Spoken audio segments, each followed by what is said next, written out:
क्या आपने कभी यह सुना है कि गुरुवार के दिन भगवान विष्णु की एक ऐसी दिव्य कथा है जिसे सुनने मात्र से जीवन के सारे दुख स्वयं मिट जाएं? दर्शक बंधु, शास्त्रों में गुरुवार का दिन भगवान विष्णु को समर्पित है, जो पालनहार हैं। आज हम आपको राजा ज्ञानवर्धन और उनके भाई हर्षवर्धन की एक ऐसी अनसुनी और दुर्लभ कहानी सुनाने जा रहा हूं, जिसे सुनने मात्र से और सच्चे मन से महसूस करने से आपके दुर्भाग्य के ताले हमेशा के लिए खुल जाएंगे। तो चलिए, मन को शांत करें और भगवान विष्णु के श्री चरणों में ध्यान लगाकर इस पावन कथा का आनंद लें। सूर्यदेव की पहली किरण के साथ ही कंचन नगर का विशाल दरबार सज चुका था। यह राज्य अपनी समृद्धि और ताकत के लिए दूर दूर तक मशहूर था। इस राज्य के स्वामी थे महाराजा ज्ञानवर्धन। जैसा उनका नाम था वैसा ही उनका स्वभाव भी था। वे बेहद ज्ञानी, परिश्रमी और अपनी ताकत पर भरोसा करने वाले राजा थे।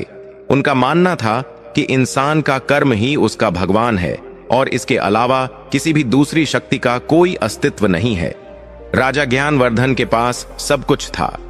उनकी पत्नी महारानी उर्मिला रूप और गुणों की खान थीं, लेकिन वे भी राजा के विचारों से पूरी तरह प्रभावित थीं। उन्हें भी लगता था कि राज्य का खजाना और यह सुख सुविधाएं केवल राजा के बाहुबल का परिणाम है। लेकिन उसी महल के एक शांत कोने में राजा का छोटा भाई हर्षवर्धन रहता था।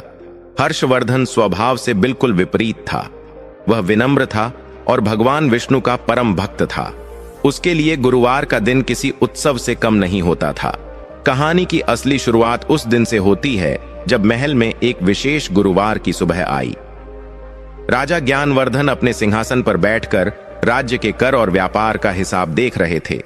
उनकी नजरें तीखी थीं और चेहरे पर एक अजीब सा अहंकार झलक रहा था। तभी उनके कानों में घंटियों की मधुर आवाज और मंत्रों का जाप सुनाई दिया। राजा के माथे पर लकीरें खिंच गईं। उन्होंने अपने मंत्री को इशारा किया और कड़े शब्दों में पूछा, मंत्री जी, यह शोर कैसा है? क्या हमारे महल में यह नहीं पता कि सुबह का समय केवल कार्य के लिए होता है? यह व्यर्थ का शोर हमारे ध्यान में बाधा डाल रहा है। मंत्री ने डरते हुए सिर झुकाया और कहा, क्षमा करें महाराज, लेकिन यह शोर नहीं, पूजा की ध्वनि है। आपके छोटे भाई राजकुमार हर्षवर्धन आज गुरुवार का विशेष व्रत कर रहे हैं और भगवान विष्णु की कथा पढ़ रहे हैं। यह उसी का आयोजन है। यह सुनते ही राजा ज्ञानवर्धन का गुस्सा 7वें आसमान पर पहुंच गया। वह अपनी गद्दी से खड़े हो गए और तेजी से उस कक्ष की ओर बढ़े जहां हर्षवर्धन पूजा कर रहे थे। राजा के पीछे पीछे महारानी उर्मिला भी चल दी। उनके चेहरे पर भी एक व्यंग्य था, मानो वे भी यह तमाशा देखना चाहती थीं। जब राजा पूजा कक्ष में पहुंचे तो वहां का दृश्य बहुत ही पावन था। हर्षवर्धन पीले वस्त्र पहने, आंखों में आंसू लिए भगवान विष्णु की मूर्ति के सामने हाथ जोड़े बैठे थे। सामने कलश रखा था और केले के पेड़ों की पूजा की जा रही थी। वातावरण में अगरबत्ती की सुगंध थी। राजा ने जोर से दरवाजा खोला, जिससे हर्षवर्धन का ध्यान टूट गया। राजा ज्ञानवर्धन ने कड़ी आवाज में कहा, हर्षवर्धन, यह क्या नाटक लगा रखा है? राज्य की सीमाओं पर शत्रुओं का खतरा बना रहता है। खजाने का हिसाब करना बाकी है और तुम यहां एक पत्थर की मूर्ति के सामने समय बर्बाद कर रहे हो। क्या यह मूर्ति उठकर हमारी रक्षा करेगी? क्या यह पूजा हमारे राज्य का पेट भरेगी? हर्षवर्धन ने शांति से अपनी आंखें खोलीं और अपने बड़े भाई को देखा।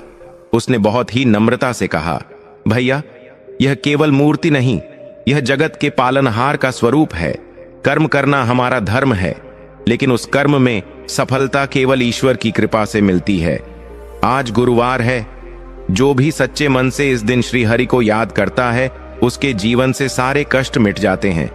आप भी 2 पल के लिए बैठिए, मन को बहुत शांति मिलेगी। राजा ज्ञानवर्धन ने जोर का ठहाका लगाया। उनकी हंसी में अहंकार की गूंज थी। महारानी उर्मिला भी अपनी हंसी रोक नहीं पाई। राजा ने कहा, शांति? शांति धन से मिलती है हर्षवर्धन, शांति शक्ति से मिलती है। तुम भोले हो जो इन कहानियों में विश्वास करते हो। मुझे देखो, मैंने कभी कोई व्रत नहीं किया, कभी किसी भगवान के सामने सिर नहीं झुकाया, फिर भी आज मेरे पास अपार धन है, विशाल सेना है। और तुम्हारे पास क्या है? केवल यह घंटी और कुछ मंत्र। उर्मिला ने भी बात को आगे बढ़ाते हुए कहा, देवर जी, महाराज सत्य कह रहे हैं। हमें अपने पौरुष पर विश्वास करना चाहिए। यह पूजा पाठ केवल कमजोर लोगों का सहारा है। आप यह सब बंद कीजिए और राज्य के कामों में महाराज का हाथ बटाइए।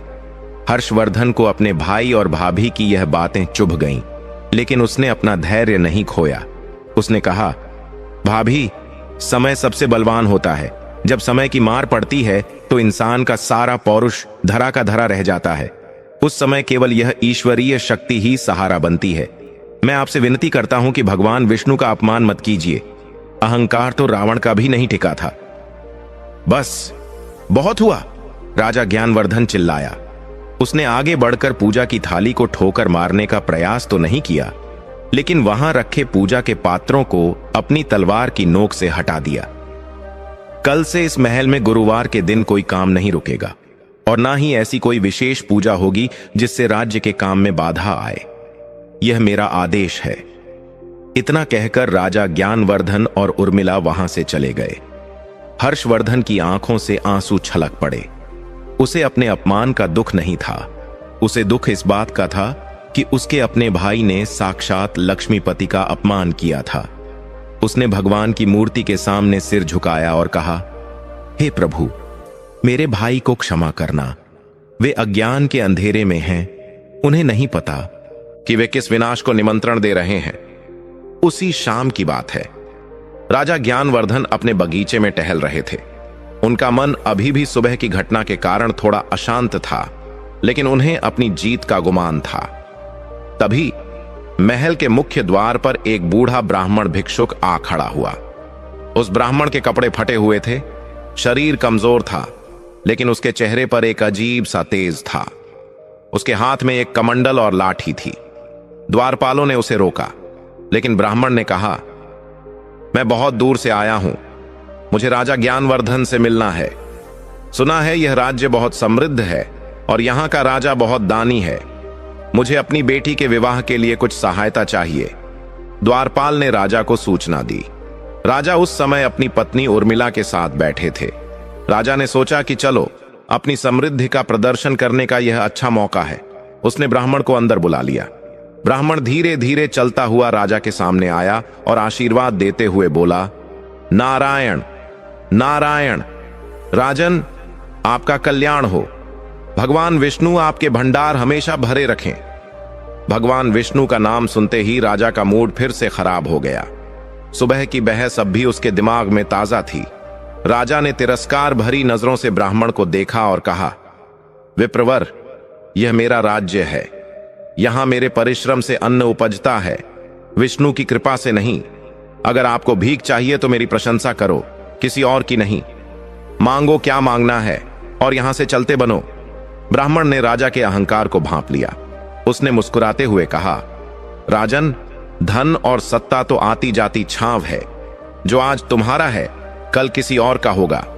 मैं तुमसे धन मांगने नहीं आया था, मैं तो तुम्हें यह बताने आया था कि लक्ष्मी उसी घर में टिकती है जहां नारायण का सम्मान होता है। आज गुरुवार का दिन है, तुमने एक भक्त का दिल दुखाया है।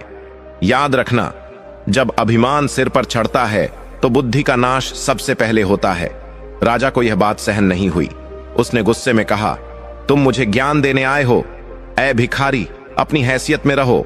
सैनिकों, इस ब्राह्मण को धक्के मारकर महल से बाहर निकाल दो और ध्यान रहे, इसे एक मुट्ठी अनाज भी नहीं मिलना चाहिए। महारानी उर्मिला ने भी राजा का समर्थन किया और मुंह फेर लिया। सैनिकों ने उस बूढ़े ब्राह्मण को अपमानित करके महल के द्वार से बाहर धकेल दिया। गिरते पड़ते ब्राह्मण ने एक बार महल की ओर देखा। उसकी आंखों में क्रोध नहीं बल्कि एक गहरी करुणा थी। उसने धीरे से कहा, हे हरि, अब तुम्हारी लीला तुम ही जानो। और वह वहां से ओझल हो गया। राजा को लगा कि उसने एक मुसीबत को टाल दिया है। उसे नहीं पता था कि वह ब्राह्मण कोई साधारण मनुष्य नहीं था। उस घटना के ठीक बाद महल के अंदर एक अजीब सी हवा चली। जो दिए जल रहे थे वे अचानक फड़फड़ाने लगे। अस्तबल में घोड़े बेचैन होकर हिनहिनाने लगे। हर्षवर्धन, जो अपने कक्ष में ध्यान मग्न था, अचानक चौंक गया। उसे आभास हो गया कि कुछ बहुत बुरा होने वाला है। वातावरण में एक भारीपन आ गया था। रात का खाना खाते समय राजा ज्ञानवर्धन ने पहला निवाला उठाया ही था कि एक गुप्तचर दौड़ता हुआ आया। उसका सांस फूला हुआ था और चेहरे पर हवाइयां उड़ रही थीं। उसने घबराते हुए कहा, महाराज, अनर्थ हो गया, गजब हो गया महाराज। राजा ने गुस्से से निवाला थाली में पटका और कहा, क्या हुआ? इतना घबराए हुए क्यों हो? साफ साफ बताओ। गुप्तचर ने कांपते हुए कहा, महाराज, हमारे राज्य की उत्तरी सीमा पर अचानक पड़ोसी राज्य के राजा विक्रम सिंह ने हमला कर दिया है, और सबसे बुरी खबर यह है कि हमारी सेना का एक बड़ा हिस्सा जो वहां तैनात था, रहस्यमयी तरीके से बीमार पड़ गया है। वे हथियार उठाने की हालत में भी नहीं है। दुश्मन तेजी से राजधानी की ओर बढ़ रहा है। राजा के हाथ से पानी का गिलास छूटकर गिर गया। यह कैसे हो सकता है? उसकी सेना तो सबसे शक्तिशाली थी। उसने तुरंत सेनापति को बुलाने का आदेश दिया, लेकिन तभी एक और सेवक भागता हुआ आया। राजा ज्ञानवर्धन के हाथ से गिलास छूटने की आवाज अभी गूंज ही रही थी कि दूसरा सेवक लड़खड़ाता हुआ कक्ष में दाखिल हुआ। उसके कपड़े धुएं से काले हो रहे थे और वह बुरी तरह खांस रहा था। उसने जमीन पर घुटने टेकते हुए कहा, महाराज, गजब हो गया। शाही अनाज के भंडार में अचानक भीषण आग लग गई है। सैनिक और सेवक आग बुझाने की कोशिश कर रहे हैं, लेकिन आग पानी से बुझने के बजाय और भड़क रही है। ऐसा लग रहा है मानो साक्षात अग्निदेव कुपित हो गए हों। राजा ज्ञानवर्धन सन्न रह गए। एक ही समय पर सीमा पर हमला और घर के अंदर आग, यह संयोग नहीं हो सकता था। लेकिन उनका अहंकार अभी भी उन पर हावी था। उन्होंने मेज पर जोर से मुक्का मारा और गरजे, यह जरूर किसी गद्दार का काम है। विक्रम सिंह ने हमला करने से पहले मेरे राज्य में जासूस भेजे होंगे। सेनापति, तुरंत सेना को तैयार करो। मैं स्वयं युद्ध भूमि में जाऊंगा। मैं दिखा दूंगा कि ज्ञानवर्धन को हराना असंभव है। हर्षवर्धन, जो अभी भी वहीं खड़ा था, आगे बढ़ा। उसने राजा के कंधे पर हाथ रखा और विनती की, भैया रुकिए, यह सामान्य घटनाएं नहीं है। एक साथ इतनी विपत्तियां आना शुभ संकेत नहीं है। अभी भी समय है। भगवान विष्णु का ध्यान कीजिए, अपनी गलती की क्षमा मांगिए। युद्ध टल सकता है, विपत्ति टल सकती है। राजा ने झटक कर हर्षवर्धन का हाथ हटा दिया। राजा की आंखों में अंगारे दहक रहे थे। उसने कहा, कायर, तुम डरपोक हो, इसलिए भजन कीर्तन में छिपे रहते हो। मुझे उपदेश मत दो। तुम अपनी मूर्तियों की रक्षा करो। मैं अपने राज्य की रक्षा अपनी तलवार से करूंगा। इतना कहकर राजा ज्ञानवर्धन अपने कवच और हथियार लेने के लिए तेज कदमों से बाहर निकल गए। महारानी उर्मिला भी घबराई हुई थीं, लेकिन उन्हें अपने पति के पराक्रम पर पूरा भरोसा था। वह भी उनके पीछे चली गईं। हर्षवर्धन वहीं खड़ा रहा। उसकी आंखों से आंसू बह निकले। उसने धीरे से बुदबुदाया, विनाश काले विपरीत बुद्धि। हे प्रभु, मेरे भाई की रक्षा करना। कुछ ही देर में राजा ज्ञानवर्धन अपनी विशाल सेना के साथ युद्ध भूमि की ओर कूच कर गए। लेकिन आज कुछ अलग था। जिस घोड़े पर वे हमेशा सवार होते थे, जो हवा से बातें करता था, आज वह भी बार बार बिदक रहा था। आसमान में काले बादलों का ऐसा जमावड़ा था जैसा पहले कभी नहीं देखा गया था। जैसे ही राजा की सेना ने शहर की सीमा पार की, भयानक आंधी चलने लगी। धूल इतनी उड़ रही थी कि सैनिकों को हाथ नहीं सूझ रहा था। दुश्मन राजा विक्रम सिंह की सेना सामने खड़ी थी। युद्ध का बिगुल बजा और दोनों सेनाएं आपस में भिड़ गईं। राजा ज्ञानवर्धन बहुत वीर थे। उनकी तलवार बिजली की तरह चल रही थी, लेकिन आज किस्मत उनसे रूठी हुई थी। वे जिस सैनिक पर वार करते, वह वार खाली चला जाता। अचानक एक जोरदार गड़गड़ाहट हुई और मूसलाधार बारिश शुरू हो गई। राजा का रथ कीचड़ में फंस गया। राजा ने सारथी को चिल्लाकर आदेश दिया, रथ आगे बढ़ाओ। लेकिन रथ का पहिया जमीन में धंसता ही जा रहा था। तभी दुश्मन का एक तीर आकर राजा के सारथी को लगा और वह वहीं ढेर हो गया। राजा अब अकेले थे। उन्होंने नीचे कूदकर लड़ने का फैसला किया, लेकिन कीचड़ में उनके पैर जम गए थे। उधर महल में भी हाहाकार मचा हुआ था। आग ने विकराल रूप ले लिया था और अब वह राजमहल की ओर बढ़ रही थी। महारानी उर्मिला अपनी दासियों के साथ सुरक्षित स्थान की तलाश में भाग रही थीं। तभी एक सैनिक दौड़ता हुआ आया और बोला, महारानी जी, अनर्थ हो गया। हमारी सेना बिखर रही है। महाराज युद्ध में घिर चुके हैं। दुश्मन के सैनिक महल के गुप्त रास्ते से अंदर घुसने वाले हैं। हमें तुरंत यहां से निकलना होगा। उर्मिला के पैरों तले जमीन खिसक गई। जिस सत्ता और ताकत का उन्हें इतना घमंड था, वह पल भर में रेत के महल की तरह ढह रहा था। उसने कांपते हुए पूछा, और हर्षवर्धन, वह कहां है? सैनिक ने सिर झुका लिया। पता नहीं महारानी जी, पूजा कक्ष में वे नहीं मिले। शायद वे पहले ही सुरक्षित स्थान पर चले गए हैं, या फिर। सैनिक ने बात अधूरी छोड़ दी। युद्ध भूमि में राजा ज्ञानवर्धन बुरी तरह घायल हो चुके थे। उनका कवच टूट चुका था और उनकी तलवार भी हाथ से छूट गई थी। राजा विक्रम सिंह ने उन्हें चारों तरफ से घेर लिया था। अपनी आसन्न मृत्यु को सामने देख पहली बार राजा ज्ञानवर्धन के मन में डर पैदा हुआ। लेकिन वह वीर था, उसने हार नहीं मानी। उसने किसी तरह एक दुश्मन सैनिक के घोड़े को छीना और जान बचाने के लिए जंगल की ओर भाग निकला। ये वही राजा था जिसके नाम से दुश्मन कांपते थे। आज वही राजा अपनी जान बचाने के लिए चोरों की भांति भाग रहा था। महल के गुप्त रास्ते से महारानी उर्मिला भी कुछ विश्वास पात्र सैनिकों के साथ जंगल की ओर निकली। संयोग देखिए, जंगल के एक सुनसान हिस्से में राजा और रानी का मिलन हुआ। दोनों की हालत दयनीय थी। राजा के शाही वस्त्र फटे हुए थे, शरीर से खून रिस रहा था। रानी के गहने कहीं गिर चुके थे और उनके चेहरे पर कालिख लगी थी। राजा ने उर्मिला को देखा और शर्म से नजरें झुका लीं। जिस पत्नी के सामने वह हमेशा गर्व से सिर उठाए रहता था, आज उसी के सामने वह एक पराजित भगोड़े की तरह खड़ा था। रात घनी हो चुकी थी। जंगल में जंगली जानवरों की डरावनी आवाजें आ रही थीं। कल तक जो मखमली बिस्तर पर सोते थे, आज उन्हें कंकड़ पत्थर और कांटों भरी जमीन पर चलना पड़ रहा था। भूख और प्यास से उनका बुरा हाल था। चलते चलते उर्मिला थक कर एक पेड़ के नीचे गिर पड़ी। उन्होंने रोते हुए कहा, महाराज, यह हमारे साथ क्या हो गया? सुबह तक हम इस राज्य के स्वामी थे और शाम होते होते हम भिखारी बन गए। क्या यह कोई बुरा सपना है?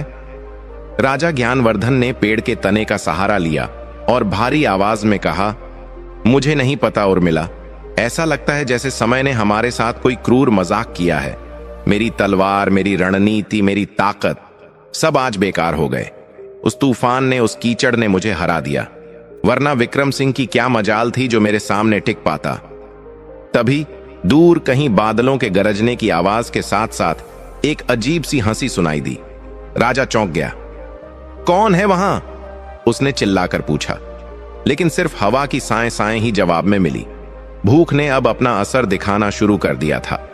राजा को याद आया कि सुबह उस बूढ़े ब्राह्मण को उन्होंने एक मुट्ठी अनाज देने से मना कर दिया था और धक्के मारकर निकाला था। आज वही राजा जंगल में एक एक फल के लिए तरस रहा था, लेकिन अंधेरे में कुछ दिखाई नहीं दे रहा था। उर्मिला ने सिसकते हुए कहा, महाराज, मुझे बहुत प्यास लगी है, गला सूखा जा रहा है। राजा ने बेबसी से इधर उधर देखा। पास में कोई नदी या तालाब नहीं था। वह उठा और बोला, तुम यहीं रुको, मैं आसपास पानी तलाशता हूं। राजा अंधेरे में झाड़ियों को हटाता हुआ आगे बढ़ा। कांटे उसके पैरों में चुभ रहे थे। तभी उसे थोड़ी दूर पर एक हल्की सी रोशनी दिखाई दी। उसे लगा शायद कोई लकड़हारा या कोई साधु वहां होगा। उम्मीद की एक किरण जागी। वह उस रोशनी की तरफ बढ़ा। जब वह करीब पहुंचा तो उसने देखा कि एक छोटी सी कुटिया है जिसके बाहर एक दिया जल रहा है। कुटिया के अंदर से किसी के गुनगुनाने की आवाज आ रही थी। राजा ने दरवाजा खटखटाया। कौन है? अंदर से एक भारी आवाज आई। राजा ने कहा, मैं एक राहगीर हूं, रास्ता भटक गया हूं। मेरी पत्नी प्यासी है, क्या थोड़ा पानी मिल सकता है? राजा ने अपनी असली पहचान छिपाना ही ठीक समझा, क्योंकि अब वह राजा नहीं, एक भगोड़ा था। दरवाजा खुला और एक भील बाहर आया।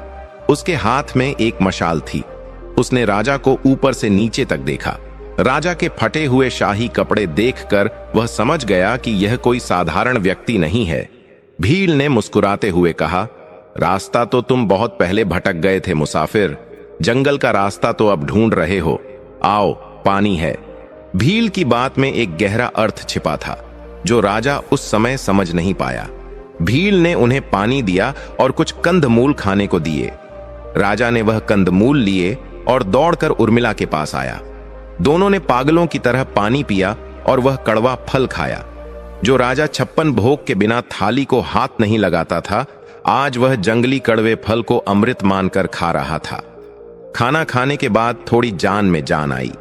वे दोनों उसी पेड़ के नीचे लेट गए, लेकिन नींद कहां आने वाली थी। मच्छरों का भिनभिनाना और जंगली जानवरों का डर उन्हें सोने नहीं दे रहा था।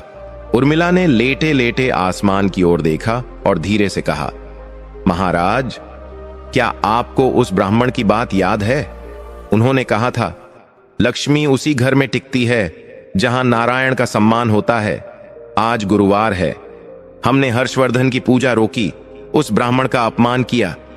क्या यह सब उसी का फल तो नहीं? राजा ज्ञानवर्धन एकदम से उठ बैठा। उसका अहंकार अभी भी पूरी तरह नहीं टूटा था। उसने खींचते हुए कहा, चुप हो जाओ उर्मिला, तुम भी हर्षवर्धन जैसी बातें करने लगी। यह सब केवल एक संयोग है। युद्ध में हार जीत होती रहती है।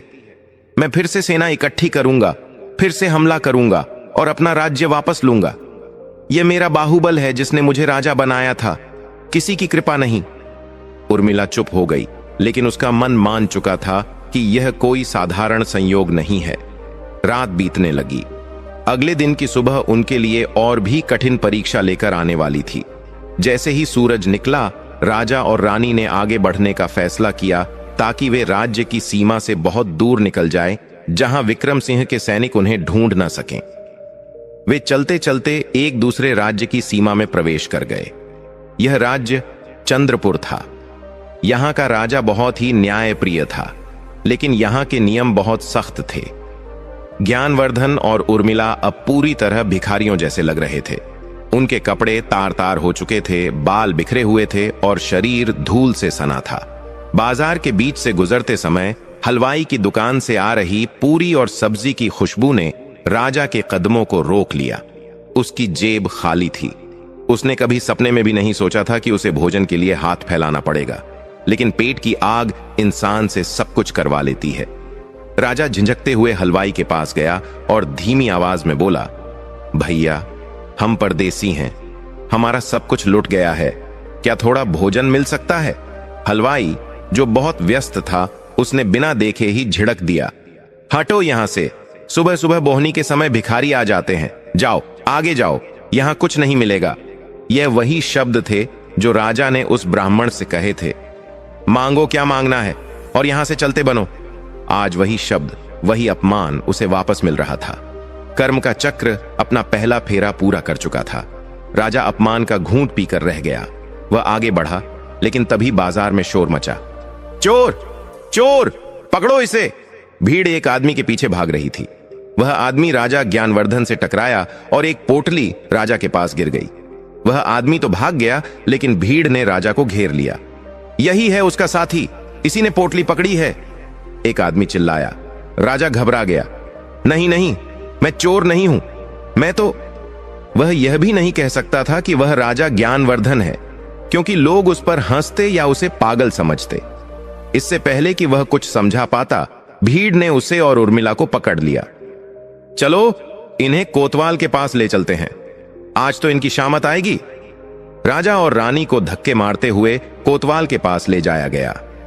नियति देखो, जिस राजा के इशारे पर लोगों को सजा मिलती थी, आज वही राजा चोरी के झूठे इल्जाम में एक छोटे से कोतवाल के सामने सिर झुकाए खड़ा था।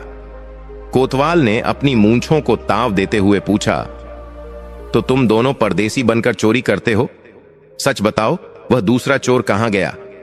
राजा ने हाथ जोड़कर कहा, महोदय, हम संभ्रांत लोग हैं, हम मुसीबत के मारे हैं, हमारा उस चोर से कोई लेना देना नहीं है, वह तो हमसे टकराकर भाग गया।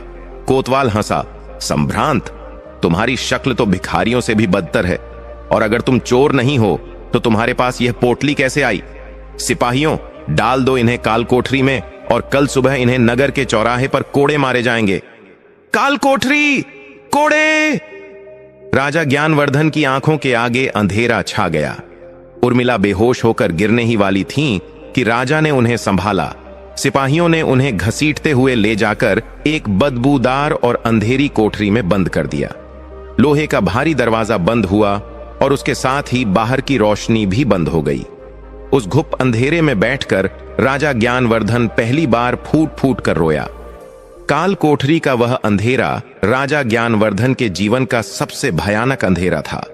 बाहर की दुनिया में रात हो चुकी थी, लेकिन उस कोठरी में तो दिन और रात का कोई अंतर ही नहीं था।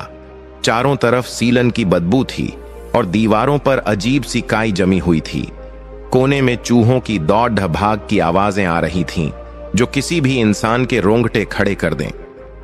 महारानी उर्मिला, जिन्होंने कभी फूल से भारी कोई चीज नहीं उठाई थी, आज ठंडी और गंदी जमीन पर सिकुड़ कर बैठी थीं। उनकी आंखों के आंसू सूख चुके थे, लेकिन डर अब भी उनके चेहरे पर था। काफी देर की खामोशी के बाद राजा ज्ञानवर्धन ने भारी आवाज में कहा, उर्मिला, क्या तुम जाग रही हो? उर्मिला ने धीरे से जवाब दिया, नींद किसे आएगी महाराज? यह जगह, क्या हम सच में वही लोग हैं जो कल तक रेशम के गद्दों पर सोते थे? मुझे तो लगता है कि हम किसी और के जीवन की सजा भुगत रहे हैं। राजा ने एक गहरी सांस ली। अंधेरे में उनका चेहरा तो नहीं दिख रहा था, लेकिन उनकी आवाज में एक टूटता हुआ अहंकार साफ सुनाई दे रहा था। उन्होंने कहा, नहीं उर्मिला, हम किसी और की नहीं, अपने ही कर्मों की सजा भुगत रहे हैं। जब हम उस कोठरी में आए तो मुझे बार बार उस बूढ़े ब्राह्मण का चेहरा याद आ रहा था। उसकी आंखों में एक अजीब सी चमक थी। जब उसने कहा था, धन और सत्ता तो आती जाती छांव है, मैंने उसे धक्के मारकर निकलवाया था। आज नियति ने मुझे उसी हालत में लाकर खड़ा कर दिया है। फर्क सिर्फ इतना है कि वह ब्राह्मण होकर भी शांत था और मैं राजा होकर भी आज भिखारी से बदतर हूं। उर्मिला ने सिसकते हुए कहा, और हर्षवर्धन, हमने उसे कितना बुरा भला कहा, उसकी पूजा की थाली को ठोकर मारी। वह सही कहता था महाराज, समय से बलवान कोई नहीं होता। शायद भगवान विष्णु हमें यही समझाने के लिए यह सब दिखा रहे हैं। राजा चुप हो गया। पहली बार उसे लगा कि उसका बाहुबल, उसकी तलवार, उसकी विशाल सेना, सब कुछ व्यर्थ था। अगर ईश्वर की कृपा न हो तो राजा को रंक बनने में एक पल भी नहीं लगता। वह रात दोनों ने अपने किए पर पछतावा करते हुए और पुरानी बातों को याद करते हुए बिताई। सुबह हुई। लोहे का भारी दरवाजा चरमराहट के साथ खुला। तेज रोशनी अंदर आई, जिससे राजा और रानी की आंखें चूंधियां गईं। कोतवाल 2 सिपाहियों के साथ अंदर आया। उसके हाथ में एक कोड़ा था। राजा का दिल जोर से धड़कने लगा। क्या एक राजा को अब कोड़े खाने पड़ेंगे? अपमान की यह अंतिम सीमा थी। कोतवाल ने हंसते हुए कहा, अरे ओ परदेसियों, बाहर निकलो, लगता है तुम्हारे सितारे अभी पूरी तरह नहीं डूबे हैं। राजा ने हैरानी से पूछा, क्या मतलब? कोतवाल ने पान थूकते हुए कहा, शुक्र मनाओ उस असली चोर का, जो रात को नशे की हालत में दूसरे बाजार में पकड़ा गया। उसके पास से चोरी का सारा सामान बरामद हो गया है। उसने कबूल कर लिया है कि तुम दोनों का उस चोरी से कोई लेना देना नहीं था। तुम लोग सिर्फ गलत समय पर गलत जगह थे। उर्मिला ने राहत की सांस ली। तो क्या हम जा सकते हैं? हां, जा सकते हो, कोतवाल ने कड़ी आवाज में कहा। लेकिन खबरदार, जो दोबारा इस शहर में आवारागर्दी करते हुए दिखे। शक्ल से तो तुम लोग भले घर के लगते नहीं हो, इसलिए जितनी जल्दी हो सके इस शहर से निकल जाओ या कोई काम धाम ढूंढ लो। मुफ्त की रोटियां यहां नहीं मिलेंगी। सिपाहियों ने उन्हें धक्के देकर थाने से बाहर निकाल दिया। राजा ज्ञानवर्धन और रानी उर्मिला फिर से सड़क पर थे। आजाद तो थे, लेकिन लाचार थे। पेट में भूख की आग अब और तेज हो गई थी। कल से उन्होंने सिर्फ जंगल के कड़वे फल और थोड़ा पानी पिया था। राजा ने उर्मिला की तरफ देखा। भूख से उर्मिला का चेहरा पीला पड़ गया था। राजा ने अपनी मुट्ठी भींची और तय किया कि वह भीख नहीं मांगेगा, वह काम करेगा। उसके पास ताकत है, शरीर है, वह मेहनत करके अपनी पत्नी का पेट भरेगा। वे दोनों बाजार में आगे बढ़े। राजा ने देखा कि एक जगह लकड़ियों का टाल है, जहां बहुत से मजदूर बड़ी बड़ी लकड़ियां काट रहे हैं। राजा वहां गया और मालिक से बोला, भाई, मुझे काम चाहिए, मैं कोई भी मेहनत का काम कर सकता हूं। मालिक ने राजा के फटे कपड़े और मजबूत शरीर को देखा। उसने कुल्हाड़ी की ओर इशारा करते हुए कहा, ठीक है, अगर काम करना है तो वो सामने लकड़ियों का ढेर पड़ा है, उन्हें फाड़ना है। दिन भर काम करोगे तो शाम को 5 मुद्राएं मिलेंगी।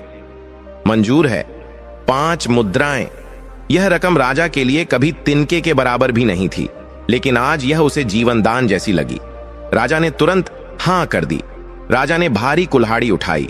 उसने जीवन में केवल तलवार चलाई थी, कुल्हाड़ी कभी नहीं।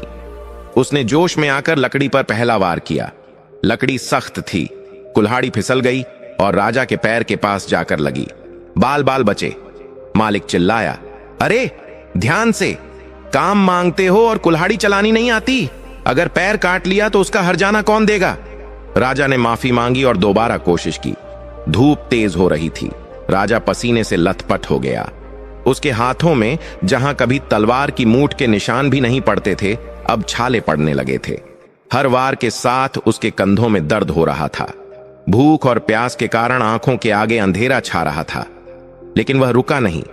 उसे उर्मिला का चेहरा याद था, जो पास ही एक पेड़ की छांव में बैठी उसका इंतजार कर रही थी।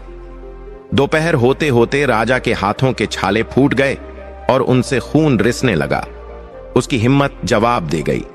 वह हांफते हुए जमीन पर बैठ गया। मालिक ने यह देखा तो वह गुस्से से आया और बोला, बस हो गया काम? अरे तुमसे तो एक तना भी ठीक से नहीं कटा। तुम जैसे नाजुक लोग सिर्फ मुफ्त की रोटियां तोड़ना जानते हैं। निकलो यहां से, कोई पैसे नहीं मिलेंगे। राजा ने गिड़गिड़ाते हुए कहा, मालिक मैंने आधी लकड़ियां तो काट दी हैं, कम से कम कुछ तो दे दीजिए, मेरी पत्नी भूखी है। मालिक ने दया दिखाते हुए 2 छोटी मुद्राएं राजा की ओर फेंकी और कहा, ये लो और दफा हो जाओ, कल से यहां शक्ल मत दिखाना। राजा ने वे 2 मुद्राएं उठाईं। उसकी आंखों में आंसू थे। वह लड़खड़ाते कदमों से उर्मिला के पास पहुंचा। उर्मिला ने राजा के लहूलुहान हाथ देखे तो उसकी चीख निकल गई। उसने अपनी साड़ी का पल्लू फाड़ा और राजा के हाथों पर पट्टी बांधी। महाराज यह सब क्या है? उर्मिला ने रोते हुए पूछा। राजा ने उदास मुस्कान के साथ कहा, यह मेरे कर्मों का फल है उर्मिला। आज पता चला कि एक मजदूर अपना पेट भरने के लिए कितना खून पसीना बहाता है, और मैंने हमेशा उनकी मेहनत को कम समझा। चलो इन 2 मुद्राओं से कुछ खाने को लेते हैं। वे दोनों एक छोटी सी दुकान पर गए और रूखी सूखी रोटियां खरीदी। पास के तालाब से पानी पिया और रोटियां खाईं। पेट तो भर गया, लेकिन मन अभी भी अशांत था। शाम हो रही थी। रहने का कोई ठिकाना नहीं था। वे भटकते भटकते शहर के किनारे एक पुराने टूटे फूटे मंदिर के पास पहुंचे। मंदिर वीरान था। शायद बहुत सालों से वहां कोई पूजा नहीं हुई थी। छत टूटी हुई थी और मूर्तियां धूल से सनी थीं। उर्मिला ने कहा, महाराज आज रात हम यहीं रुक जाते हैं, कम से कम छत तो है। राजा ने हामी भरी। वे मंदिर के चबूतरे पर बैठ गए। सूरज ढल रहा था और आसमान में लालिमा छाई हुई थी। तभी राजा की नजर मंदिर के कोने में पड़े एक पुराने पंचांग के पन्ने पर पड़ी, जो हवा से उड़कर वहां आया था। राजा ने उसे उठाया। उस पर लिखा था, गुरुवार व्रत कथा और महत्व। राजा का दिल जोर से धड़का। आज कौन सा दिन था? उसने हिसाब लगाया। हाँ, कल गुरुवार था, वही गुरुवार जिसका उसने अपमान किया था। राजा ने वह पन्ना उर्मिला को दिखाया। उर्मिला ने उसे पढ़ा और कहा, महाराज देखिए, नियति हमें बार बार संकेत दे रही है। कल गुरुवार है। हम इस उजड़े हुए मंदिर में हैं। हमारे पास कुछ नहीं है, लेकिन शायद यही सही समय है। क्यों ना हम कल यहीं इस टूटे मंदिर में भगवान विष्णु का व्रत रखें। हमारे पास चने की दाल या गुड़ तो नहीं है, लेकिन हम सच्चे मन से प्रार्थना तो कर सकते हैं। राजा ज्ञानवर्धन सोच में पड़ गया। उसका तार्किक मन अभी भी पूरी तरह से समर्पण के लिए तैयार नहीं था, लेकिन उसके हालात उसे मजबूर कर रहे थे। उसने सोचा, जब सब कुछ करके देख लिया और हार गया, तो अब एक बार हर्षवर्धन के रास्ते पर भी चलकर देख लेता हूं। उसने कहा, ठीक है उर्मिला, कल हम व्रत रखेंगे, लेकिन हमारे पास पूजा की सामग्री नहीं है और न ही कथा पढ़ने के लिए कोई किताब। हम कैसे करेंगे? उर्मिला ने कहा, महाराज हर्षवर्धन कहता था कि भगवान भाव के भूखे होते हैं, सामग्री के नहीं। हम पानी से ही पूजा करेंगे, और जो कथा मुझे याद है या जो हर्षवर्धन सुनाता था, हम उसे ही दोहराएंगे। रात गहरी हो गई। वे दोनों मंदिर के ठंडे फर्श पर सो गए, लेकिन राजा को एक अजीब सपना आया। सपने में उसने देखा कि वह घने जंगल में है और एक शेर उसका पीछा कर रहा है। वह भाग रहा है, लेकिन रास्ता बंद हो जाता है। शेर उस पर छलांग लगाने ही वाला होता है कि तभी एक पीली रोशनी प्रकट होती है। उस रोशनी में से एक आवाज आती है, ज्ञानवर्धन, अभिमान त्याग दो, शरण में आ जाओ। राजा हड़बड़ाकर जाग गया। उसका शरीर पसीने से भीगा हुआ था। सुबह होने वाली थी। पूर्व दिशा में हल्का उजाला हो रहा था। ये गुरुवार की सुबह थी। राजा उठा और उसने पास के तालाब में स्नान किया। उर्मिला भी जाग चुकी थी। दोनों ने गीले कपड़ों में ही मंदिर की सफाई की। झाड़ू तो था नहीं, तो पेड़ के पत्तों से ही धूल हटाई। अब समस्या थी पूजा की। न फूल थे, न अगरबत्ती, न प्रसाद। तभी एक चमत्कार हुआ। मंदिर के पीछे एक गाय चर रही थी। वह अपने आप मंदिर के पास आई और वहां उगी तुलसी के पास खड़ी हो गई। उसी समय एक छोटा सा बालक जो ग्वाला लग रहा था वहां आया। उसके हाथ में एक लोटा दूध और कुछ पीले फूल थे। बालक ने राजा को देखा और मुस्कुराते हुए कहा, बाबा, क्या आप यहां पूजा कर रहे हो? मेरी मां ने यह दूध और फूल दिया है भगवान को चढ़ाने के लिए। क्या आप इसे चढ़ा दोगे? मुझे खेलने जाना है। राजा हैरान रह गया। इस वीरान जगह पर यह बालक कहां से आया? उसने कांपते हाथों से वह दूध और फूल ले लिए। बालक हंसता हुआ वहां से भाग गया। राजा और रानी ने भगवान विष्णु की टूटी हुई मूर्ति को दूध से नहलाया और वे पीले फूल चढ़ाए। अब वे दोनों हाथ जोड़कर बैठ गए। उर्मिला ने कथा सुनाना शुरू किया। वही कथा जो हर्षवर्धन हर गुरुवार को सुनाता था और जिसे राजा अपने कक्ष से सुनता था, लेकिन कभी ध्यान नहीं देता था। आज वह एक एक शब्द को पी रहा था। एक समय की बात है। भारतवर्ष में एक प्रतापी राजा राज्य करता था। उर्मिला की आवाज मंदिर में गूंजने लगी। जैसे जैसे कथा आगे बढ़ रही थी, राजा ज्ञानवर्धन के अंदर का पत्थर पिघल रहा था। उसे अपनी एक एक गलती याद आ रही थी। उसे याद आया कि कैसे उसने हर्षवर्धन को डांटा था, कैसे उस ब्राह्मण को अपमानित किया था। कथा समाप्त हुई। राजा ने अपनी आंखें बंद कीं और पहली बार सच्चे दिल से पुकारा, हे जगत पालक, मैं अज्ञानी हूं। मैंने अपनी ताकत के घमंड में आपको नहीं पहचाना। मुझे क्षमा करें प्रभु। मुझे मेरा राज्य नहीं चाहिए, मुझे बस शांति चाहिए। मेरे पापों को माफ कर दो। राजा की आंखों से आंसुओं की धारा बह निकली। वह फूट फूट कर रोने लगा। उसका रोना ऐसा था मानो बरसों का जमा हुआ मैल धुल रहा हो। तभी मंदिर के बाहर घोड़ों की टाप सुनाई दी। बहुत सारे घोड़े। क्या कोतवाल फिर आ गया? या विक्रम सिंह के सैनिक उन्हें ढूंढते हुए यहां तक पहुंच गए? राजा और रानी घबराकर खड़े हो गए। उन्होंने देखा कि धूल का एक गुब्बार मंदिर की ओर बढ़ रहा है। सबसे आगे एक रथ था जिस पर शाही ध्वज लगा था, लेकिन यह ध्वज विक्रम सिंह का नहीं था। यह तो उसी के मित्र राज्य विजयनगर का ध्वज था। रथ मंदिर के पास रुका। उसमें से एक भव्य पुरुष उतरा। वह विजयनगर का राजा और ज्ञानवर्धन का बचपन का मित्र राजा सुषेण था। सुषेण दौड़कर ज्ञानवर्धन के पास आया और उसे गले लगा लिया। मित्र, मैं तुम्हें कहां कहां नहीं ढूंढता रहा। मुझे गुप्तचरों से पता चला था कि तुम इस दिशा में आए हो। ज्ञानवर्धन हैरान था।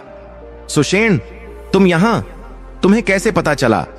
सुषेण ने कहा, मित्र, जब मुझे पता चला कि तुम्हारे राज्य पर हमला हुआ है और तुम मुसीबत में हो, तो मैं अपनी सेना लेकर तुम्हारी मदद के लिए निकल पड़ा। लेकिन यहां पहुंचने पर मुझे एक अजीब खबर मिली। कैसी खबर? ज्ञानवर्धन ने पूछा। सुषेण ने आश्चर्यजनक बात बताई। तुम्हारे राज्य कंचन नगर में एक चमत्कार हुआ है।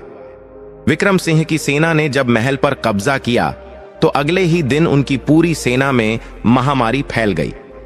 विक्रम सिंह खुद बहुत बीमार हो गया। उसके ज्योतिषियों ने बताया कि उसने किसी जागृत देवता के स्थान को अपवित्र किया है। वह इतना डर गया कि उसने अपनी सेना वापस बुला ली और भाग गया। अब तुम्हारा राज्य खाली है मित्र। तुम्हारी प्रजा तुम्हारा इंतजार कर रही है। राजा ज्ञानवर्धन और उर्मिला सन्न रह गए। क्या यह सच था? सुषेण ने आगे कहा, और एक बात, तुम्हारे भाई हर्षवर्धन, वह सुरक्षित हैं। वह पूरे समय महल के मंदिर में बैठकर भगवान का नाम लेते रहे। विक्रम सिंह के सैनिकों ने उन्हें मारने की कोशिश की, लेकिन जो भी सैनिक मंदिर के पास जाता वह अंधा हो जाता। यह बात पूरे आर्यावर्त में आग की तरह फैल गई है। राजा ज्ञानवर्धन ने मुड़कर भगवान विष्णु की मूर्ति को देखा। वही टूटी हुई मूर्ति जिस पर अभी अभी उन्होंने आंसुओं से अभिषेक किया था। यह कोई संयोग नहीं था, यह साक्षात हरि की लीला थी। राजा घुटनों के बल बैठ गया और उसने जमीन चूम ली। हे प्रभु, आपकी लीला अपरंपार है। मैं हार गया, आप जीत गए। मेरा अहंकार हार गया। सुषेण ने राजा को उठाया और कहा, चलो मित्र, अब तुम्हें वापस राजा बनना है, लेकिन अब तुम वही पुराने ज्ञानवर्धन नहीं रहोगे, है ना? ज्ञानवर्धन ने मुस्कुराते हुए कहा, नहीं मित्र, राजा ज्ञानवर्धन मर चुका है। अब जो सिंहासन पर बैठेगा वह भगवान विष्णु का एक सेवक होगा। राजा सुषेण के रथ पर सवार होकर राजा ज्ञानवर्धन और महारानी उर्मिला अपने राज्य कंचन नगर की ओर वापस चल पड़े। रास्ते भर राजा ज्ञानवर्धन का सिर झुका हुआ था। वे खिड़की से बाहर देख रहे थे, लेकिन उनकी नजरें दृश्यों को नहीं बल्कि अपने अतीत को देख रही थीं। वे सोच रहे थे कि जिस रास्ते से वे हमेशा गर्व से अपनी सेना के साथ निकलते थे और प्रजा उनकी जय जयकार करती थी, आज उसी रास्ते से वे एक हारे हुए जुआरी की तरह वापस जा रहे हैं। लेकिन मन के किसी कोने में एक अजीब सी शांति भी थी, जो शायद उस अहंकार के टूटने से आई थी। जैसे ही रथ कंचन नगर की सीमा में दाखिल हुआ, वहां का दृश्य देखकर राजा का दिल दहल गया। युद्ध और आगजनी ने राज्य की सूरत ही बदल दी थी। जगह जगह जले हुए मकान, टूटी हुई दीवारें और बिखरा हुआ सामान पड़ा था। सड़कों पर सन्नाटा था। जो नगर हमेशा हंसी खुशी और व्यापार के शोर से गूंजता था, आज वहां शमशान जैसी खामोशी छाई हुई थी। प्रजा के कुछ लोग जो अपने टूटे हुए घरों के बाहर उदास बैठे थे, उन्होंने जब रथ को आते देखा तो उनमें हलचल मच गई। उन्होंने राजा ज्ञानवर्धन को पहचाना, लेकिन इस बार उनकी आंखों में राजा के लिए वह पुराना डर या सम्मान नहीं था, बल्कि एक सवाल था। उनकी आंखें पूछ रही थीं कि महाराज, आपकी शक्ति और आपके अहंकार ने हमें क्या दिया? केवल यह विनाश? राजा से अपनी प्रजा की यह हालत देखी नहीं गई। उन्होंने सुषेण से कहा, मित्र, रथ रोको। रथ रुका। राजा ज्ञानवर्धन नीचे उतरे। उनके कपड़े अभी भी मैले कुचैले थे, लेकिन उनके चेहरे पर एक नया तेज था, पश्चाताप का तेज। वे पैदल ही अपनी प्रजा के बीच गए। एक बूढ़ी महिला जिसका घर जल चुका था, राजा को देखकर डर के मारे पीछे हट गई। राजा ने हाथ जोड़कर कहा, माई, डरो मत, मैं तुम्हारा वही राजा हूं, लेकिन अब मैं बदल गया हूं। यह विनाश मेरे अहंकार का परिणाम है। मैंने भगवान और अपने धर्म को भूलकर केवल अपनी ताकत पर भरोसा किया, जिसकी सजा आज पूरे राज्य को मिल रही है। मुझे क्षमा कर दो। प्रजा सन्न रह गई। जिस राजा के सामने कोई सिर उठाने की हिम्मत नहीं करता था, आज वह सड़क पर खड़ा होकर माफी मांग रहा था। यह खबर हवा की तरह पूरे नगर में फैल गई कि राजा वापस आ गए हैं और वे बदल गए हैं। धीरे धीरे भीड़ उनके पीछे चलने लगी। राजा, रानी और सुषेण महल के मुख्य द्वार पर पहुंचे। महल का मुख्य द्वार टूट चुका था और दीवारों पर आग की कालिख लगी थी। शाही उद्यान, जिस पर राजा को बहुत नाज था, वह उजड़ चुका था। लेकिन जैसे ही वे महल के भीतरी हिस्से की ओर बढ़े, एक आश्चर्यजनक दृश्य उनके सामने आया। महल का वह हिस्सा जहां हर्षवर्धन का पूजा कक्ष था, वह बिल्कुल सुरक्षित था। वहां न तो आग की आंच पहुंची थी और न ही दुश्मनों की तलवार। उस कक्ष के आसपास का वातावरण बिल्कुल अलग था। वहां अभी भी फूलों की खुशबू आ रही थी और हवा में एक पवित्र ठंडक थी। ऐसा लग रहा था मानो किसी अदृश्य शक्ति ने उस कक्ष के चारों ओर एक सुरक्षा कवच बना रखा हो। राजा ज्ञानवर्धन के कदम अपने आप उस कक्ष की ओर बढ़ गए। उनके पीछे महारानी उर्मिला भी थीं। जैसे जैसे वे करीब पहुंच रहे थे, एयुएम नमो भगवते वासुदेवाय का मधुर जाप सुनाई दे रहा था। यह हर्षवर्धन की आवाज थी। राजा ने कांपते हाथों से दरवाजा खोला। अंदर का दृश्य देखकर राजा की रही सही हिम्मत भी जवाब दे गई और वे वहीं दरवाजे पर घुटनों के बल बैठ गए। सामने हर्षवर्धन भगवान विष्णु की मूर्ति के समक्ष बैठे थे। उनका ध्यान इतना गहरा था कि उन्हें राजा के आने की आहट भी नहीं मिली। उनके चेहरे पर एक अलौकिक तेज था, जो किसी भी हीरे जवाहरात से ज्यादा चमक रहा था। हर्षवर्धन ने अपनी आरती पूरी की और जैसे ही मुड़े, उन्होंने अपने बड़े भाई और भाभी को द्वार पर फटे हाल में बैठे देखा। हर्षवर्धन दौड़कर उनके पास आए और उन्हें गले लगा लिया। भैया, भाभी, आप सुरक्षित हैं। प्रभु का कोटि कोटि धन्यवाद। हर्षवर्धन की आंखों से आंसू बहने लगे। मैं जानता था कि मेरे नारायण आपकी रक्षा जरूर करेंगे। मैंने अन्न जल त्याग रखा था कि जब तक आप वापस नहीं आएंगे, मैं इस आसन से नहीं उठूंगा। हर्षवर्धन के इन शब्दों ने राजा ज्ञानवर्धन के दिल को छलनी कर दिया। जिस भाई को उन्होंने इतना धिक्कारा, जिसे कायर कहा, वह अपनी जान की परवाह किए बिना केवल उनकी सुरक्षा के लिए प्रार्थना कर रहा था। ज्ञानवर्धन ने हर्षवर्धन के पैर पकड़ लिए और फूट फूट कर रोने लगे। हर्ष, मुझे माफ कर दे मेरे भाई, मैं अंधा हो गया था। मैंने तुझे क्या क्या नहीं कहा। मैंने भगवान का अपमान किया, तेरी भक्ति का मजाक उड़ाया। देख, आज मेरा सारा घमंड मिट्टी में मिल गया। मेरी सेना, मेरा धन, मेरी ताकत सब धरा रह गया। अगर कुछ बचा है तो वह तेरी भक्ति है जिसने इस महल को और हमें बचा लिया। हर्षवर्धन ने जल्दी से राजा को उठाया और कहा, भैया, यह आप क्या कर रहे हैं? आप मेरे बड़े भाई हैं, पिता समान हैं। मेरे पैर पकड़कर मुझे पाप का भागी मत बनाइए। मनुष्य से गलती होती है, लेकिन जो अपनी गलती मान ले वही सच्चा वीर होता है। भगवान विष्णु बहुत दयालु हैं, वे प्रेम के भूखे हैं। आपने उन्हें याद किया, यही उनके लिए काफी है। उर्मिला ने भी हाथ जोड़कर कहा, देवर जी, हम रास्ता भटक गए थे। हमें उस ब्राह्मण के श्राप और आपकी चेतावनी ने बहुत कुछ सिखा दिया है। क्या भगवान हमें स्वीकार करेंगे? हर्षवर्धन मुस्कुराए और बोले, भाभी, भगवान कभी किसी को अस्वीकार नहीं करते। सुबह का भूला अगर शाम को घर आ जाए तो उसे भूला नहीं कहते। आज गुरुवार है और आज ही आपकी वापसी हुई है। यह संकेत है कि प्रभु ने आपको अपना लिया है। उसी समय राजा सुषेण भी वहां आ गए।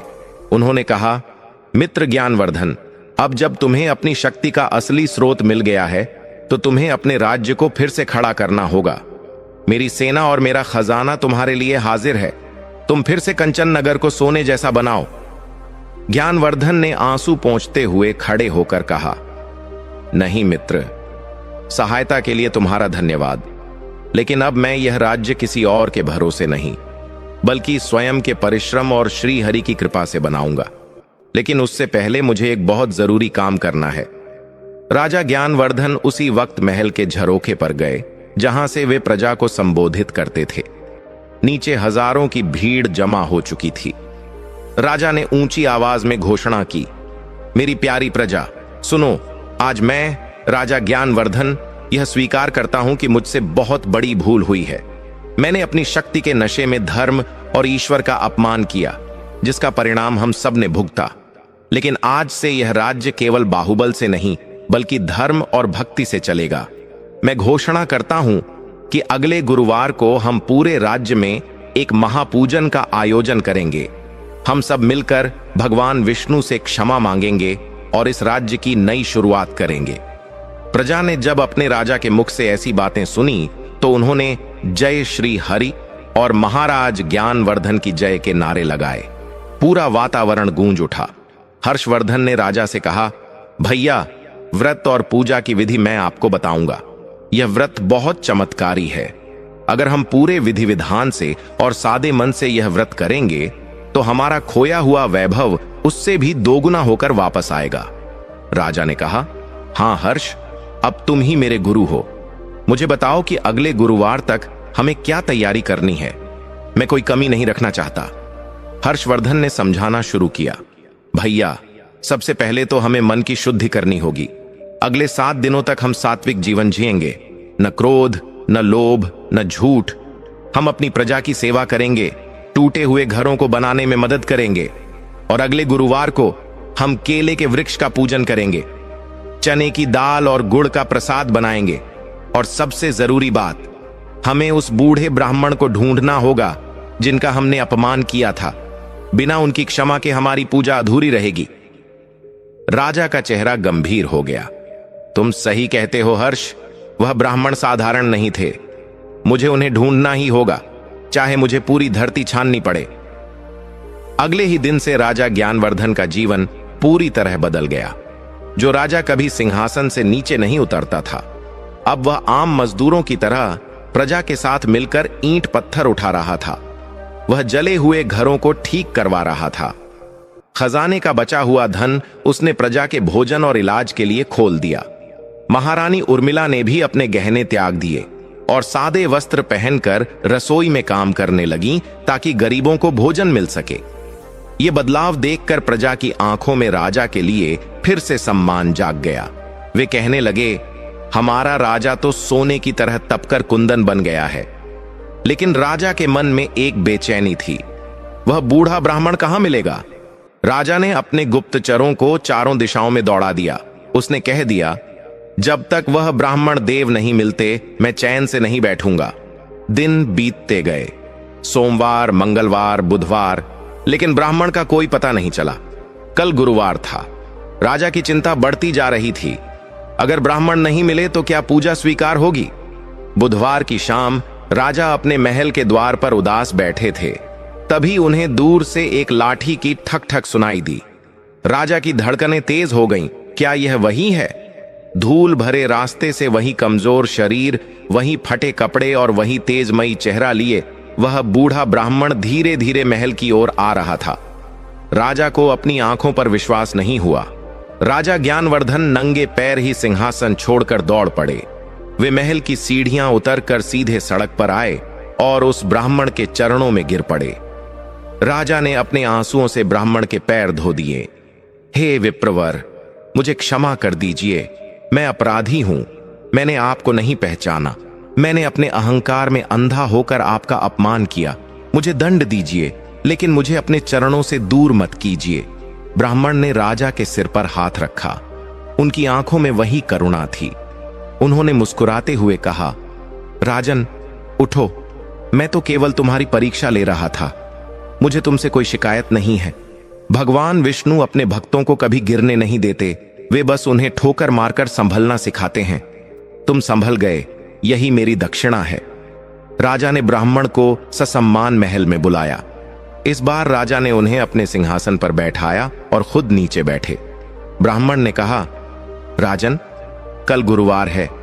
कल तुम व्रत रखोगे, लेकिन याद रखना, व्रत केवल भोजन का त्याग नहीं है। व्रत है बुराइयों का त्याग। क्या तुम वचन देते हो कि भविष्य में कभी अपनी शक्ति का अहंकार नहीं करोगे? क्या तुम वचन देते हो कि तुम्हारे राज्य के द्वार हमेशा गरीबों के लिए खुले रहेंगे? राजा ने हाथ जोड़कर कहा, मैं वचन देता हूं अर्शिवर। जब तक मेरे शरीर में प्राण हैं, मैं भगवान विष्णु का सेवक और प्रजा का रक्षक बनकर रहूंगा। ब्राह्मण ने मुस्कुराकर कहा, तथास्तु। कल की पूजा की तैयारी करो। कल तुम्हारे जीवन का सबसे बड़ा दिन होगा। कल साक्षात लक्ष्मी और नारायण तुम्हारे घर पधारेंगे। पूरी रात महल में तैयारियां चलती रहीं। हर्षवर्धन बड़े उत्साह से सजावट कर रहे थे। केले के मंडप बनाए गए। पूरे नगर को दीपों से सजाया गया। ऐसा लग रहा था मानो दिवाली आ गई हो। लेकिन किसी को नहीं पता था कि कल की पूजा के दौरान एक और ऐसी घटना घटने वाली थी जो उनकी श्रद्धा को और भी गहरा कर देगी। कंचन नगर में गुरुवार की वह सुबह किसी सामान्य सुबह जैसी नहीं थी। ऐसा लग रहा था मानो सूर्यदेव भी आज अपनी किरणों में अतिरिक्त चमक और शीतलता लेकर आए हों। पूरे नगर को पीले फूलों और तोरणों से सजाया गया था। हर घर के द्वार पर रंगोली बनाई गई थी और हवा में अगरबत्ती और चंदन की खुशबू घुली हुई थी। महल के मुख्य आंगन में एक विशाल मंडप सजाया गया था। बीचों बीच भगवान विष्णु की एक सुंदर प्रतिमा स्थापित की गई थी और उसके ठीक बगल में केले के वृक्ष का गमला रखा गया था। आज राजा ज्ञानवर्धन, जो हमेशा भारी भरकम कवच और राजसी वस्त्र पहनते थे, एक साधारण पीली धोती और कंधे पर पीला अंगवस्त्र धारण किए हुए थे। उनके माथे पर अहंकार की लकीरें नहीं, बल्कि चंदन का तिलक और आंखों में अपार शांति थी। महारानी उर्मिला भी पीले वस्त्रों में किसी तपस्विनी की भांति लग रही थीं। हर्षवर्धन सारी व्यवस्था देख रहे थे। वे बहुत प्रसन्न थे। उनकी बरसों की तपस्या आज फल ला रही थी। उनका भाई, जो कभी भगवान का नाम सुनने से भी चिढ़ता था, आज स्वयं यजमान बनकर बैठा था। वह रहस्यमयी बूढ़ा ब्राह्मण जिसे राजा ने खोज निकाला था, मुख्य पुरोहित के आसन पर विराजमान थे। उन्होंने राजा को संकेत दिया, राजन, अब पूजा का शुभ मुहूर्त हो रहा है। क्या आपने पूजा की सारी सामग्री एकत्रित कर ली है? राजा ने विनम्रता से हाथ जोड़े। जी आर्शिवर, चने की दाल, गुड़, पीले फूल, हल्दी, मुनक्का, सब कुछ तैयार है। बस आपकी आज्ञा की प्रतीक्षा है। ब्राह्मण ने मंत्रोच्चार शुरू किया। एयुएम नमो भगवते वासुदेवाय की ध्वनि से पूरा महल गूंज उठा। राजा और रानी ने बड़े ही भक्तिभाव से केले के वृक्ष की जड़ में जल चढ़ाया और हल्दी का लेप लगाया। हर्षवर्धन ने कथा पढ़ना शुरू किया। राजा ज्ञानवर्धन आज केवल सुन नहीं रहे थे, बल्कि उस कथा के एक एक शब्द को जी रहे थे। जब कथा में यह प्रसंग आया कि कैसे एक व्यापारी ने गुरुवार का व्रत छोड़ा और उसका सब कुछ लुट गया, तो राजा की आंखों से आंसू टपक पड़े। उन्हें लगा यह कहानी किसी और की नहीं, उनकी अपनी है। पूजा अपने अंतिम चरण में थी। हवन कुंड में अग्नि प्रज्वलित थी। ब्राह्मण देवता ने कहा, राजन, अब पूर्णाहुति का समय है। यह अंतिम आहुति चढ़ाने के बाद हमें गरीबों और ब्राह्मणों को भोजन कराना होगा। याद रहे, भगवान भोग से ज्यादा भाव के भूखे होते हैं। राजा ज्ञानवर्धन हाथ में सामग्री लेकर आहुति देने ही वाले थे कि तभी महल के मुख्य द्वार पर एक जोर का शोर हुआ। पहरेदारों की चिल्लाने की आवाज आई, हट जाओ, पीछे हटो, ये शाही पूजा चल रही है, तुम अंदर नहीं जा सकती। राजा का ध्यान टूटा। उन्होंने देखा कि द्वार पर एक बूढ़ी मैली कुचैली भिखारिन खड़ी है। उसके कपड़े तार तार थे, बाल बिखरे हुए थे और शरीर पर घाव थे। दुर्गंध इतनी थी कि पहरेदार भी नाक पर कपड़ा रखकर उसे रोक रहे थे। वह भिखारिन चिल्ला रही थी, मुझे भूख लगी है, मुझे खाना दो। सुना है राजा आज बहुत दान कर रहा है। पुराना राजा ज्ञानवर्धन होता तो शायद उस भिखारिन को कोड़े मरवा कर बाहर फेंकवा देता। पहरेदार उसे धक्का देने ही वाले थे कि राजा अपनी जगह से खड़े हो गए और जोर से चिल्लाए, रुको, उसे मत रोको, उसे अंदर आने दो। पहरेदार सन्न रह गए। लेकिन महाराज, यह बहुत गंदी है, इससे पूजा अपवित्र हो जाएगी। राजा ने कड़े स्वर में कहा, भगवान के द्वार पर कोई छोटा या बड़ा, गंदा या साफ नहीं होता। अगर मेरे राज्य में कोई भूखा है तो मेरी पूजा वैसे भी अधूरी है, उसे ससम्मान अंदर लाओ। पहरेदार हिचकिचाते हुए पीछे हट गए। वह बूढ़ी भिखारिन अपनी लाठी टेकती हुई लड़खड़ाते कदमों से मंडप की ओर बढ़ी। जैसे जैसे वह पास आ रही थी, वहां बैठे दरबारी और मंत्री अपनी नाक सिकोड़ रहे थे। लेकिन राजा ज्ञानवर्धन और रानी उर्मिला अपनी जगह से उठे और आगे बढ़कर उस वृद्धा का स्वागत किया। राजा ने कहा, माई, आप भूखी हैं, आइए पहले आप भोजन कीजिए। पूजा की पूर्णाहुति बाद में होगी, भगवान का भोग बाद में लगेगा, पहले दरिद्र नारायण का पेट भरेगा। राजा ने उस भिखारिन को अपने पास उसी आसन पर बैठाया जहां वे खुद बैठे थे। रानी उर्मिला ने सोने की थाली में 56 भोग परोसे। वह भिखारिन बड़ी भुक्कड़ों की तरह खाने लगी। खाते खाते उसके मुंह से खाना गिर रहा था, हाथ सने हुए थे। लेकिन राजा और रानी बड़े प्रेम से उसे पंखा झल रहे थे। हर्षवर्धन और बूढ़े ब्राह्मण यह दृश्य देखकर मुस्कुरा रहे थे। जब वह भिखारिन खाना खा चुकी तो उसने डकार ली और राजा की ओर देखा। उसकी आंखों में एक अजीब सी चमक थी। उसने अपनी झोली से एक मुट्ठी सूखे चावल निकाले और राजा के हाथ में रखते हुए बोली, तूने मुझे तृप्त किया राजन, तेरा भंडार हमेशा भरा रहे। ले, यह मेरी तरफ से तुझे आशीर्वाद है। दरबारी हंस पड़े। राजा को सूखे चावल? लेकिन राजा ज्ञानवर्धन ने उन चावलों को ऐसे माथे से लगाया जैसे वे हीरे मोती हों। उन्होंने कहा, माई, यह मेरे लिए सबसे अनमोल प्रसाद है। तभी एक चमत्कार हुआ। जैसे ही राजा ने वे चावल अपनी पूजा की थाली में रखे, वह बूढ़ी भिखारिन वहां से उठकर जाने लगी। राजा उसे द्वार तक छोड़ने के लिए मुड़े, लेकिन जैसे ही वे द्वार तक पहुंचे, वह भिखारिन कहीं गायब हो गई। पहरेदारों ने इधर उधर देखा, लेकिन वहां कोई नहीं था। वह इतनी जल्दी कहां जा सकती थी? तभी मंडप में बैठे बूढ़े ब्राह्मण ने जोर से शंख बजाया। राजा दौड़कर वापस आए। ब्राह्मण ने कहा, राजन, तुम परीक्षा में उत्तीर्ण हुए। वह कोई साधारण भिखारिन नहीं थी। शास्त्रों में कहा गया है कि लक्ष्मी कभी कभी दरिद्रता का वेश बनाकर परीक्षा लेने आती हैं। अगर तुम उन्हें दुत्कार देते तो तुम्हारा बना बनाया काम बिगड़ जाता, लेकिन तुमने उनमें भी ईश्वर को देखा। अब तुम्हारी पूजा सफल हुई। राजा का रोम रोम पुलकित हो उठा। उन्होंने हवन में अंतिम आहुति दी। जैसे ही पूजा समाप्त हुई, एक घुड़सवार सैनिक तेज गति से महल के आंगन में आया। वह बुरी तरह हाँफ रहा था, लेकिन उसका चेहरा खुशी से चमक रहा था। उसने राजा के सामने झुककर कहा, महाराज, बधाई हो, एक बहुत बड़ी खुशखबरी है। राजा ने पूछा, क्या हुआ? सैनिक ने बताया, महाराज, आपको याद है 3 साल पहले हमारे राज्य के 5 बड़े व्यापारिक जहाज समुद्र में तूफान आने के कारण लापता हो गए थे। हमने मान लिया था कि वे डूब गए और हमारा सारा धन नष्ट हो गया, लेकिन अभी अभी खबर आई है कि वे पांचों जहाज बंदरगाह पर वापस आ गए हैं। वे रास्ता भटककर एक दूसरे देश पहुंच गए थे और वहां उन्होंने इतना व्यापार किया कि वे अब पहले से 10 गुना ज्यादा धन और सोना लेकर लौटे हैं। पूरे दरबार में सन्नाटा छा गया और फिर अचानक जयकारों से गूंज उठा, भगवान विष्णु की जय, राजा ज्ञानवर्धन की जय। राजा ज्ञानवर्धन की आंखों से आंसू बहने लगे। 3 साल पहले का डूबा हुआ धन आज ही के दिन पूजा खत्म होते ही वापस आ गया। यह संयोग नहीं हो सकता था, यह साक्षात गुरुवार व्रत का प्रभाव था। राजा ने हर्षवर्धन को गले लगा लिया और कहा, हर्ष, यह सब तेरी वजह से संभव हुआ। अगर तूने मुझे सही रास्ता नहीं दिखाया होता तो आज मैं भिखारी बनकर भटक रहा होता।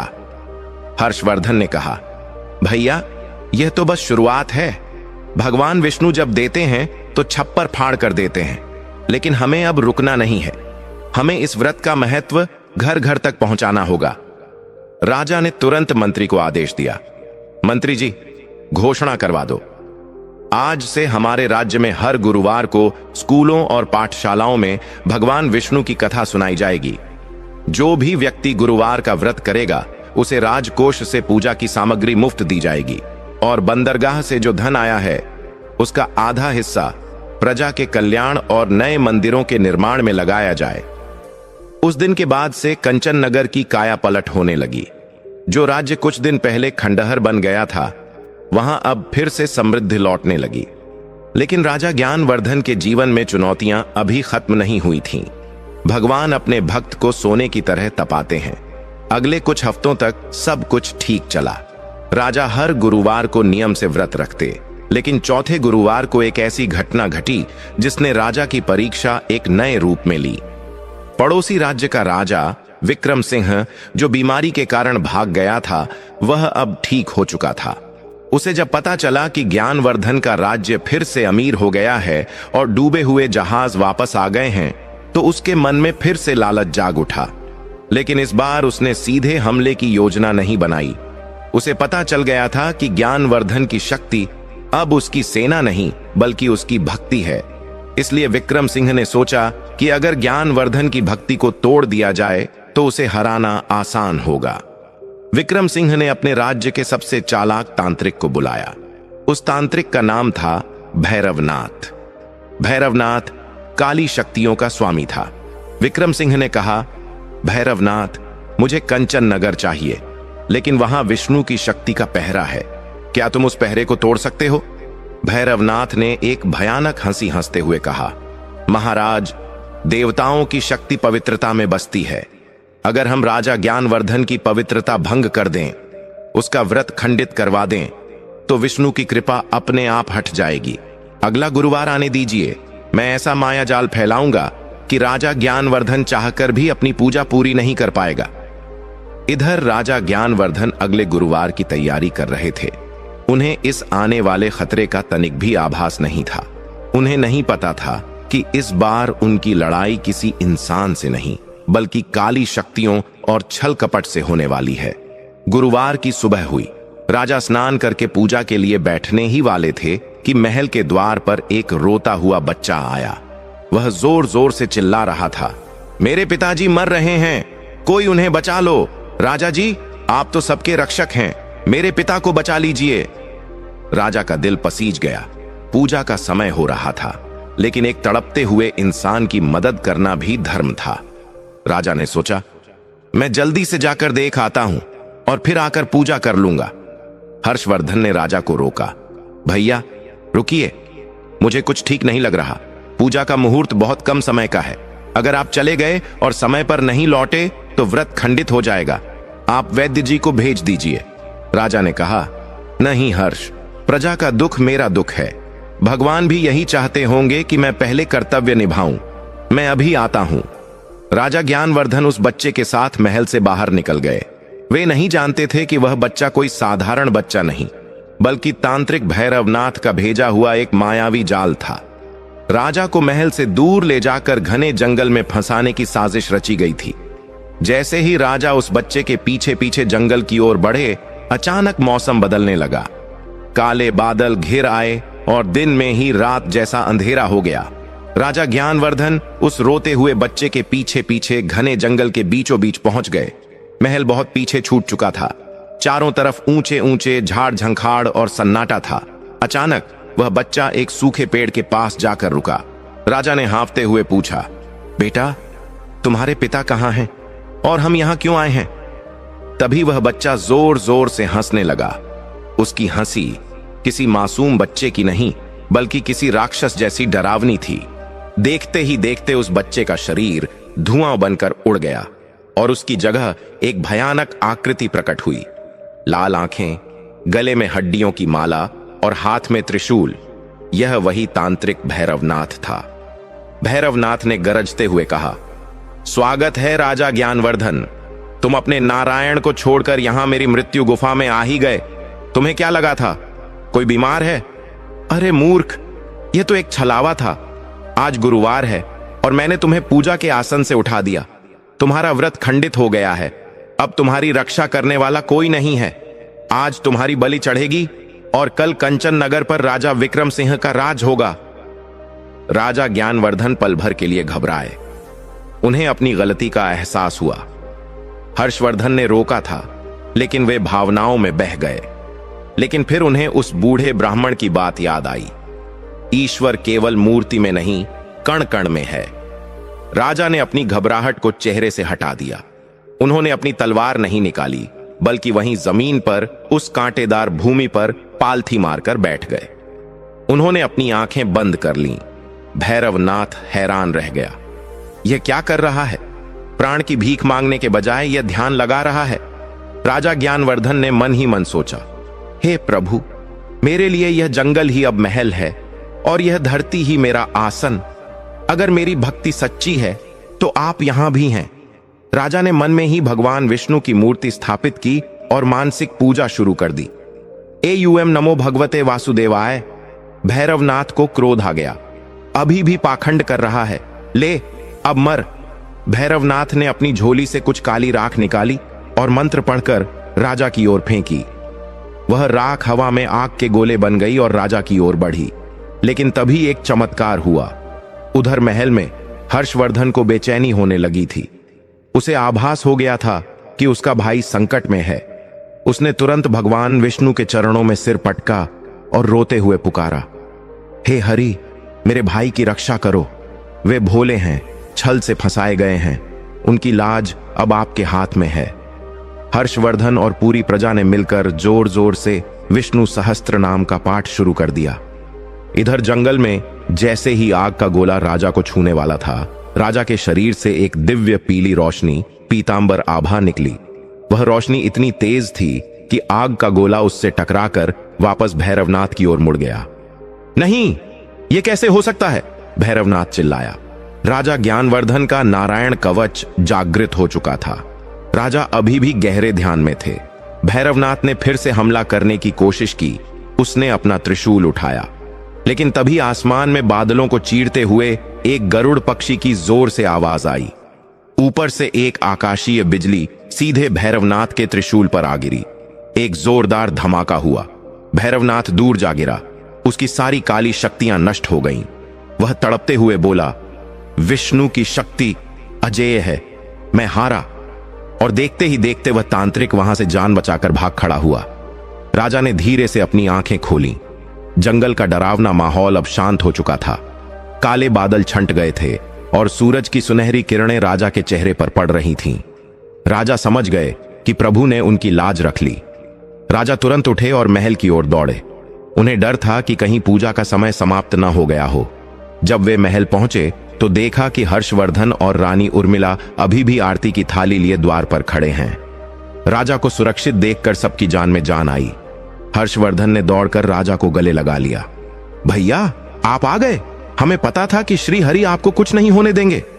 राजा ने कहा, हर्ष, क्या मुहूर्त निकल गया? हर्षवर्धन ने मुस्कुराते हुए सूर्य की ओर इशारा किया। बादलों के हटने के कारण सूर्यदेव अभी भी क्षितिज पर चमक रहे थे।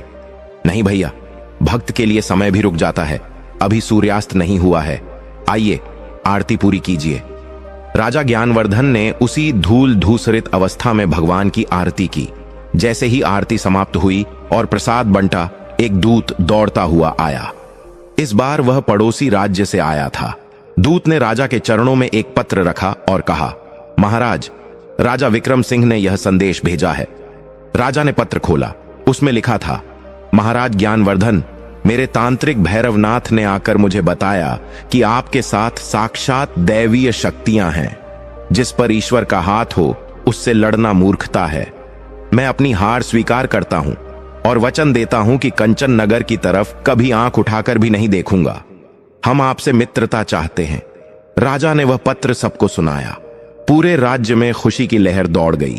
बिना तलवार उठाए, बिना खून बहाए, केवल एक गुरुवार के व्रत और सच्ची भक्ति ने इतने बड़े शत्रु को हरा दिया था। उस दिन के बाद से कंचन नगर का नाम बदलकर विष्णुपुर रख दिया गया। राजा ज्ञानवर्धन ने अपना शेष जीवन एक राजर्षि की तरह बिताया। उन्होंने राज्य में यह नियम बना दिया कि कोई भी गुरुवार को भूखा नहीं सोएगा। हर्षवर्धन, जो पहले उपहास का पात्र था, अब राज्य का कुलगुरु बन गया। तो दोस्तों, यह थी राजा ज्ञानवर्धन और भगवान विष्णु की महिमा की पावन कथा। देखा आपने, जब सब रास्ते बंद हो जाते हैं तब ईश्वर का रास्ता खुलता है। अगर आप भी अपने जीवन में किसी समस्या से परेशान हैं, चाहे वह धन की हो, नौकरी की हो या परिवार की, तो इस गुरुवार से ही भगवान विष्णु का ध्यान करना शुरू करें। सच्चे मन से मांगी गई दुआ कभी खाली नहीं जाती। अगर इस कहानी ने आपके दिल को छू लिया है और आपकी आंखों में भी आंसू आए हैं, तो कमेंट में पूरे भक्ति भाव से AUM नमो भगवते वासुदेवाय जरूर लिखें। क्या पता आपकी एक पुकार कब स्वीकार हो जाए। अगली बार फिर मिलूंगा एक और दिव्य कथा के साथ।